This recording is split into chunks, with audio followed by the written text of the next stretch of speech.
আলহামদুলিল্লাহ সুম্মা আলহামদুলিল্লাহ। এত প্রফুল্ল হয়ে শুকরিয়া আদায় করছি এই জন্য যে জনগণ বা ছাত্র জনতা যে আন্দোলন করেছে তার ফলাফল তারা হাতে নাতে পেয়েছে।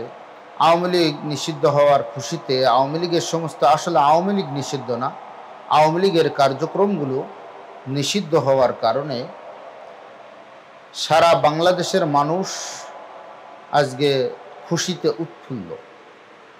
প্রত্যেকটি রাজনৈতিক দলের সদস্যরা তারা আনন্দ করতেছে যে আওয়ামী লীগ যে গর্হিত অপরাধগুলি করেছে সেই অপরাধগুলির বিচার যেন বাংলার মাটিতে হয়। ছাত্র জনতার আরও একটি দাবি রয়েছে যে এই বিচারের একটা রোড ম্যাপ, যে বিচার কোন প্রক্রিয়ায় তাদের বিচারটা করা হবে। এই গণহত্যার বিচার, হাজার হাজার ভাইদেরকে যে শহীদ করেছে এই আওয়ামী লীগ ফ্যাসিস্ট, এদের বিচারের রোড ম্যাপটা কী হবে। এই ছাত্র জনতা একটা রোড ম্যাপ চায় যে এদের বিচারের প্রক্রিয়াটা কী হবে, এটা যেন ছাত্র জনতা জানতে পারে। শুধু তাদের কার্যক্রমগুলি নিষিদ্ধ করলেই শুধু হবে না, তাদের কার্যক্রমগুলো এমনভাবে নিষিদ্ধ করতে হবে এবং ভবিষ্যতেও যেন এমন কোনো স্বৈরাচারী বা ফ্যাসিস্ট এরকম ফ্যাসিজমের জন্ম দেওয়ার আগে যেন 100 বার ভাবে যে আমাদের পরিণতি কি হবে। আমরা অত্যন্ত দুঃখ ও পরিতাপের সঙ্গে বলতে হচ্ছে যে ফ্যাসিস্ট আওয়ামী লীগের যে কার্যক্রমগুলোর জন্য নিষিদ্ধ হয়েছে বা ফ্যাসিস্ট আওয়ামী লীগের জামানায় যে কাজগুলি করেছে, যে সমস্ত অন্য রাজনৈতিক দল যারা আওয়ামী লীগ পতনের পর মুকুটবিহীন সম্রাটের মতন যারা ক্ষমতার মসনদে যেন বসে আছে, ওই সমস্ত দলগুলোর কার্যক্রম দেখে একেবারে ফ্যাসিস্ট আওয়ামী লীগের কার্যক্রমের সঙ্গে হুবহু মিলে যাচ্ছে। এটা সংক্রমক ব্যাধির মতন, সোয়াসে রোগের মতন, যেন আওয়ামী লীগের যে দোষ ত্রুটিগুলো ছিল সেই দোষ ত্রুটিগুলো যেন সংক্রমিত হয়ে এই সমস্ত মুকুটবিহীন সম্রাটদের মাথায় এসে পড়েছে। ছাত্রলীগের যে কার্যক্রমগুলো, উল্টোপাল্টা কার্যক্রমগুলো যেগুলো ছিল, অস্ত্রবাজি, টেন্ডারবাজি, চাঁদাবাজি, খুন, ধর্ষণ, রাহাজানি, আমাদের অন্য রাজনৈতিক দলের যে সমস্ত ছাত্র সংগঠন আছে তাদের কার্যক্রম বা তাদের কাজকর্ম দেখলে বোঝা যাচ্ছে যেন হুবহু ছাত্রলীগের ওই রোগগুলোই সংক্রমিত হয়ে সোয়াশে হয়ে তাদের সোয়া লেগে যেন এই সমস্ত অন্য ছাত্র সংগঠনের ভিতরে চলে এসেছে। যুবলীগের রোগগুলো যেন অন্য যে সমস্ত যুব সংগঠন আছে তাদের ভিতরে চলে এসেছে। এর জন্য যে সমস্ত কার্যক্রমের কারণে আওয়ামী লীগের সমস্ত কার্যক্রম আজকে নিষিদ্ধ হলো, বা যে সমস্ত কাজগুলো করার কারণে সমস্ত আওয়ামী লীগের উপরে বাংলাদেশের আপামর জনতার একটা ক্ষোভ, একটা ঘৃণা, একটা রাগ, মানুষ ছিছি করে। এমনকি এই সংগঠনের কেউ যদি মারাও যায় তো গানও তো বাহির হয়েছে যে তুমি মরলে মানুষ আলহামদুলিল্লাহ বলে। 5 আগস্টের আগে এ সমস্ত গান, কবিতা বা এই সমস্ত ফেসবুকে লেখালেখি, ছাত্রলীগ মরলে মানুষ আলহামদুলিল্লাহ বলতো, যুবলীগ মরলে মানুষ আলহামদুলিল্লাহ বলতো, আওয়ামী লীগ মরলে আলহামদুলিল্লাহ বলতো। তো ঠিক ওই কার্যক্রমগুলোই যদি আপনি আবার করেন তাহলে আপনি মরলেও আলহামদুলিল্লাহ বলবে। তো আপনার সঙ্গে আর তাদের সঙ্গে পার্থক্য কি? পুলিশ যেমন মাত্র 5 মিনিটের ভিতরে ঘুরে গেছে, যেমন আমাদের পুলিশ এক উপজেলায় যারা ছিল তাদেরকে হয়তো দূর কোনো উপজেলায় তাদেরকে ট্রান্সফার করা হয়েছে। এই উপজেলায় তারা জামাত, বিএনপি, অন্যান্য বিরোধী রাজনৈতিক দলের যে সমস্ত নেতাকর্মীরা ছিলেন তাদের উপরে তারা নির্মম অত্যাচারের খড়গ চালিয়েছে আওয়ামী লীগের শাসনামলে।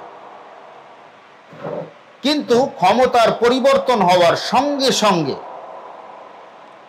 তারা এখন এখানে আগে যেখানে বিএনপি জামাতের নেতাকর্মীদের উপরে অত্যাচারের খড়গ চালিয়েছে সেখানে তারা ভয়ে থাকতে পারেনি, তারা শোকেজ হয়ে পুলিশ লাইনে গেছে বা পুলিশ লাইন থেকে আবার নতুনভাবে তারা এক জায়গায় বদলি হয়ে চলে গেছে। এটা বলার দ্বারা আমার উদ্দেশ্য হলো এখানে যারা যেমন আওয়ামী লীগ প্রীতি ছিল এখন খোঁজ নিয়ে দেখা যাবে নতুন করে আবার তারা যেখানে ট্রান্সফার হয়েছে সেখানে তারা বিএনপি জামাতের প্রীতি নিয়ে সেখানে তারা গেছে এবং বিএনপি জামাতের সঙ্গে তাদের সম্পর্ক, তারা আওয়ামী লীগের নেতাকর্মীদের উপরে সেখানে অত্যাচারের খড়গ চালাচ্ছে। আসলে পুলিশের চরিত্রের ভিতরে মাত্র 10 মিনিট 5 মিনিট 10 দিন 5 দিনের ভিতরে এমন একটা পরিবর্তন পরিলক্ষিত হয় এবং এই পরিলক্ষিত হওয়াটা আগেও ছিল, এখনো আছে এবং ভবিষ্যতেও থাকবে। এবং যারা রাজনৈতিক দলের সদস্য আছে তারা দেখা যায় আগে আওয়ামী লীগের শাসন আমলে গ্রাম শহর যেখানেই আপনি যাবেন না কেন, মাঠ ঘাট বন বাদার, সেখানে 90% মানুষ আওয়ামী লীগের ছিল বা আওয়ামী লীগ ছিল। মাত্র 10% মানুষ একেবারে নিপীড়িত, নিষ্পেষিত, অবহেলিত জামাত বিএনপির লোক ছিল। হঠাৎ করে আওয়ামী লীগ সরকারের পতন হয়ে যাওয়ার পর এখন দেশের পরিস্থিতি দেখলে বোঝা যায় হাট বাজার মাঠ ঘাট যেখানেই যাবেন না কেন সেখানেই 90% জামাত আর বিএনপি হয়ে গেছে, 10% নির্যাতিত নিপীড়িত অবহেলিত আওয়ামী লীগ আছে। এই যে 10% আছে এটাই হলো সঠিক আওয়ামী লীগ। আওয়ামী লীগের আমলে যে 10% নেতাকর্মী নিপীড়িত নির্যাতিত অবহেলিত জেল খাটা যে সমস্ত আসামিরা ওই 10% ছিল, ওরাই ছিল সত্যিকারের জামাত বিএনপি। এখন যারা নতুন করে জামাত বিএনপিতে যোগ দিচ্ছে বা জামাত বিএনপি সাজার চেষ্টা করছে তারা হলো সুবিধাবাদ জিন্দাবাদ।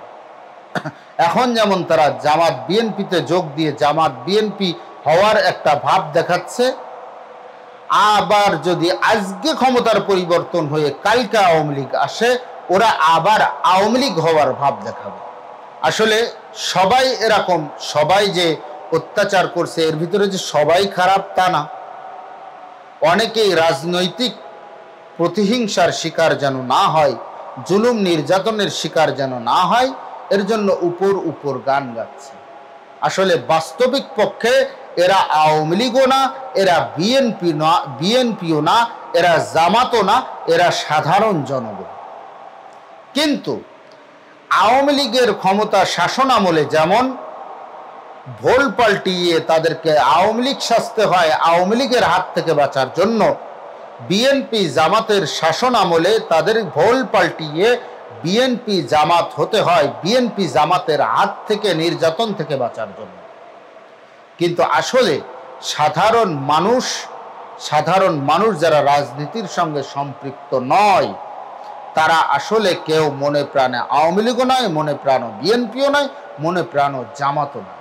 আসলে সাধারণ মানুষ চায় শান্তি, দেশ যেন স্থিতিশীল থাকে, তাদের সমস্ত নিত্য পণ্য যেন তাদের ক্রয় ক্ষমতার ভিতরে থাকে, তাদের শিক্ষা চিকিৎসা অন্ন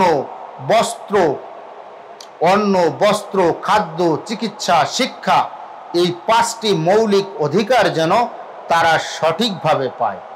অন্ন বস্ত্র খাদ্য শিক্ষা চিকিৎসা এই 5টি মৌলিক জিনিস যেন তারা সঠিকভাবে পায় এবং যে সরকারই থাকুক না কেন এটা যেন জনগণের জন্য সঠিকভাবে বাস্তবায়ন করে, এটাই হলো সাধারণ জনগণের চাওয়া পাওয়া থাকে।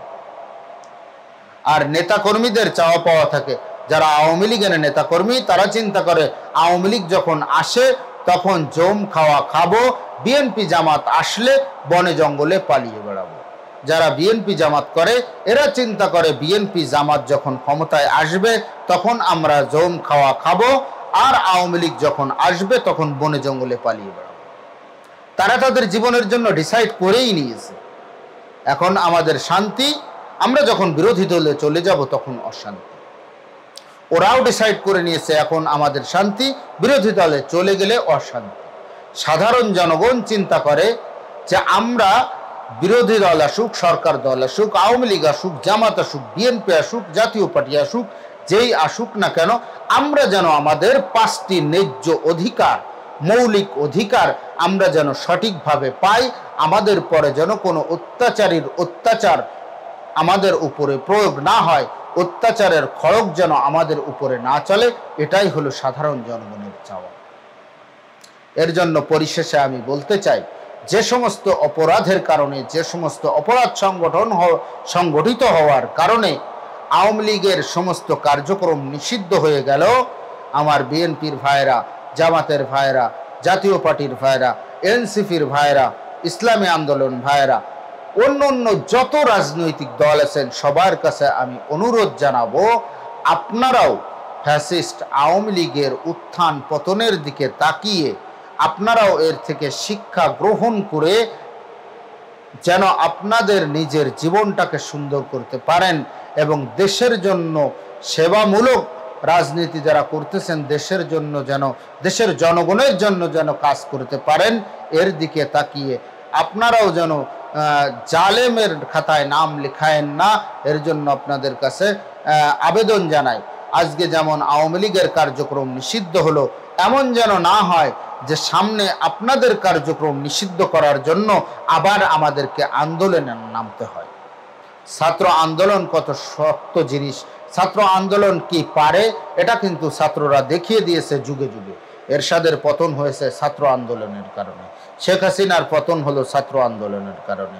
1971 সালের যুদ্ধে পাকিস্তান যে বাংলাদেশের থেকে লেজ গুটিয়ে পালিয়ে গেল, এটা আমাদের কারো করুণা বা কারো সাহায্যের কারণে নয়। সর্বপ্রথম 1952 ভাষা আন্দোলনের মাধ্যমে এই আন্দোলনের সূচনা হয়। সেটা এই আন্দোলনের 1952 সালের সূচনা হয়ে 1971 সালে এই আন্দোলনটা পরিপূর্ণভাবে বিস্ফোরক রূপ নেয় এবং বাংলাদেশকে একটি স্বাধীন সার্বভৌম রাষ্ট্র হিসেবে স্বীকৃতি দিতে এই বাংলার ছাত্ররা, বাংলার জনগণেরা, বাংলার আপামর জনতা এটা বাধ্য করে এবং সমস্ত বিশ্ব তাদেরকে স্বীকৃতি দেয় এবং বাংলাদেশ আজকে মাথা উঁচু করে দাঁড়িয়ে আছে একটি স্বাধীন সার্বভৌম রাষ্ট্র হিসেবে। পরবর্তীতে স্বাধীনতার পরে এরশাদ সরকার স্বৈরাচারী হলো, ছাত্ররাই শিক্ষা দিল। 2024-এ শেখ হাসিনা স্বৈরাচারী হলো, ছাত্ররাই তাদেরকে শিক্ষা দিল। ভবিষ্যতে আবার যদি কোনো স্বৈরাচার বা ফ্যাসিস্ট বা ফ্যাসিজম প্রতিষ্ঠা করার জন্য আবার কোনো দল বা আবার কোনো জাতি বা আবার কোনো গোষ্ঠী এমন যদি প্রচেষ্টায় লিপ্ত হয়, তাহলে ছাত্ররা আবার শক্ত হাতে সেটা দমন করবে এবং ছাত্ররা ভূমিকা নিয়েই আবার সেই ফ্যাসিস্টের পতন করবে এবং সেই ইতিহাসে যেমন আওয়ামী লীগের নাম বলার জন্য ইতিহাসে কেউ থাকবে না, তেমনভাবে ভবিষ্যতেও যদি কেউ ফ্যাসিস্ট হয়, সেই ফ্যাসিস্টের নাম বলার জন্য ভবিষ্যতে ইনশাআল্লাহ কেউ থাকবে না। এটা মুসলমানের দেশ, এখানে ইসলাম নিয়ে বা মুসলমানকে নিয়ে ষড়যন্ত্র করে কেউ টিকে থাকতে পারেনি, পারতেছে না এবং ভবিষ্যতেও পারবে না। আমরা হয়তো অনেকে মনে করতেছি যে আওয়ামী লীগ যেহেতু আর ফিরবে না, সেহেতু ক্ষমতাটা আমাদের, আমরা ক্ষমতাটা পেয়ে গেছি। আল্লাহ তাআলা বলতেছেন, তুতিল মুলকা মান তাশা ওয়া তানজিউল মুলকা মান তাশা।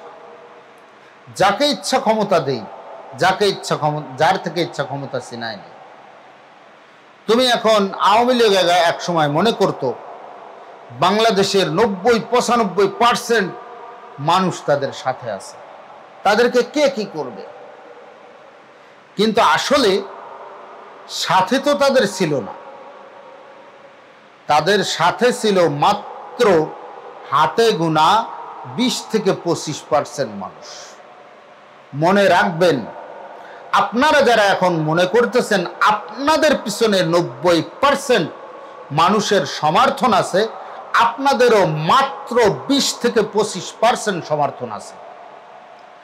আর যে 50% আরো থেকে গেল, 20-25% আওয়ামী লীগ, 20-25% আপনাদের, এবং আর যে 20-50% থেকে গেল, এই 50% মানুষ হলো 25% সমস্ত রাজনৈতিক দলের সমর্থক এবং 25% সাধারণ মানুষ। এই সাধারণ 25% যেদিকে যায় তাদের পাল্লাটা ভারী হয়।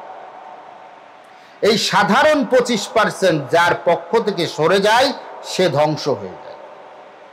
আওয়ামী লীগের পিছন থেকে সাধারণ 25% ছিল, আওয়ামী লীগের 25 আর সাধারণ 25 মোট 50 হয়ে তাদের ক্ষমতাটা এসেছিল, তারা ক্ষমতায় এসেছিল বা তারা ক্ষমতায় প্রতিষ্ঠিত হয়েছিল। পরবর্তীতে তারা জোর করে আরো 2 টার্ম থেকেছে। কিন্তু এই সাধারণ 25% এখন হয়তো আপনাদের সঙ্গে আছে, কিন্তু খোদার কসম করে বলতেছি এই সাধারণ 25%-এর আপনাদের কার্যক্রমের কারণে ঘুরে যেতে মাত্র 1 মিনিটের বেশি সময় লাগবে না। এর জন্য আপনারা সাবধান। আপনারা মনে করতেছেন ক্ষমতা হয়তো পেয়েই গেছেন, নাম বলেই দিয়ে আপনারা বিএনপিরা মনে করতেছেন যেন ক্ষমতা আপনাদের বাবার মালিকানা, আপনারা ক্ষমতাটা পেয়েই গেছেন। আপনাদের মাননীয় ভারপ্রাপ্ত চেয়ারম্যান জনাব তারেক রহমান সাহেব সবসময় বলতেছে নির্বাচন রাজনীতি অনেক কঠিন জিনিস। আমরাও বলতেছি নির্বাচন রাজনীতি অনেক কঠিন জিনিস। কিন্তু আপনাদের তৃণমূল পর্যায়ের কিছু কিছু নেতাকর্মীদের আচরণ দেখলে যেন মনে হয় যেমন শেখ হাসিনা নিজেকে খোদা হিসেবে প্রতিষ্ঠিত করেছিল যে তার পতন আর কোনো সময় হবে না। তৃণমূল পর্যায়ে আপনাদের কিছু নেতাকর্মীদের কথাবার্তা, কাজকর্ম, উঠা বসা, আচরণ, চলাফেরা দেখলে মনে হয় যেন তারাও মিনি খোদা হয়ে গেছে, ঠিক শেখ হাসিনার মতন তাদের আর কোনো পতন হবে না। কিন্তু শেখ হাসিনা এত বছর এত প্রশাসনিক অবকাঠামো তার নিজের পক্ষে সাজিয়েছে, সমস্ত অবকাঠামোগুলি তার নিজের পক্ষে এমনভাবে সাজিয়েছে, কিন্তু একেবারে পুতুল খেলা, তাসের ঘরের মতন মাত্র কয়েকদিনের আন্দোলনের কারণে এই ফ্যাসিস্টের পতন হয়ে গেছে, শেষ হয়েছে। আপনারা তো এখনো প্রশাসনের দিক থেকে সাজানোনি, দেশের কোনো সেক্টরে আপনারা এখনো সাজিয়ে পারেননি। তারপরেও আপনাদের ভাবসাব দেখে মনে হয় যেন আপনারা ক্ষমতার কেন্দ্রবিন্দুতে আছেন, ক্ষমতা আপনাদের বাবার মালিকানা, ক্ষমতা আপনারা পেয়ে গেছেন, আপনাদের যা ইচ্ছা দেশের ভিতরে আপনারা তাই করতেছেন। এর জন্য বিএনপির ভাইদের কাছে জামাতের ভাইদের কাছে কর জোড়ে অনুরোধ করব যে এই দেশটা আন্দোলনের মাধ্যমে, শহীদের রক্তের মাধ্যমে ফ্যাসিস্ট মুক্ত হয়েছে। আবার সেই ফ্যাসিস্ট হওয়ার স্বপ্ন আপনারা দেখবেন না, বা ফ্যাসিজমকে ফিরিয়ে আনার স্বপ্ন আপনারা কখনো দেখবেন না। যদি এই স্বপ্ন দেখেন, এটা আপনাদের দিবা স্বপ্ন দেখার মতন ভুল হবে, ঘুম না পড়ে চোখ খুলে স্বপ্ন দেখার মতন আপনাদের ভুল হবে। বাংলাদেশের মানুষ যেমন আসনে বসাইতেও পারে, আবার ওই আসন থেকে সঙ্গে সঙ্গে ঝটকা টান দিয়ে লাথি মেরে ছুঁড়ে ফেলে দিতেও পারে। এটা বাংলাদেশের ইতিহাস, এটা বাংলাদেশের ঐতিহ্য, এটা বাঙালির ঐতিহ্য, এটা বাঙালির স্বভাবজাত অভ্যাস। এর জন্য আপনারা সবাই সাবধান। এই ফ্যাসিস্টের মতন আচরণ করে আবার যেন আপনারাও জনগণের কাছে, সাধারণ মানুষের কাছে ঘৃণার পাত্র হবেন না। আল্লাহ তাআলা আপনাদেরকে সঠিকভাবে বুঝার মতন তৌফিক দান করেন। আমিন। ওয়া আখির দাওয়ানা আনিল হামদুলিল্লাহি রাব্বিল আলামিন।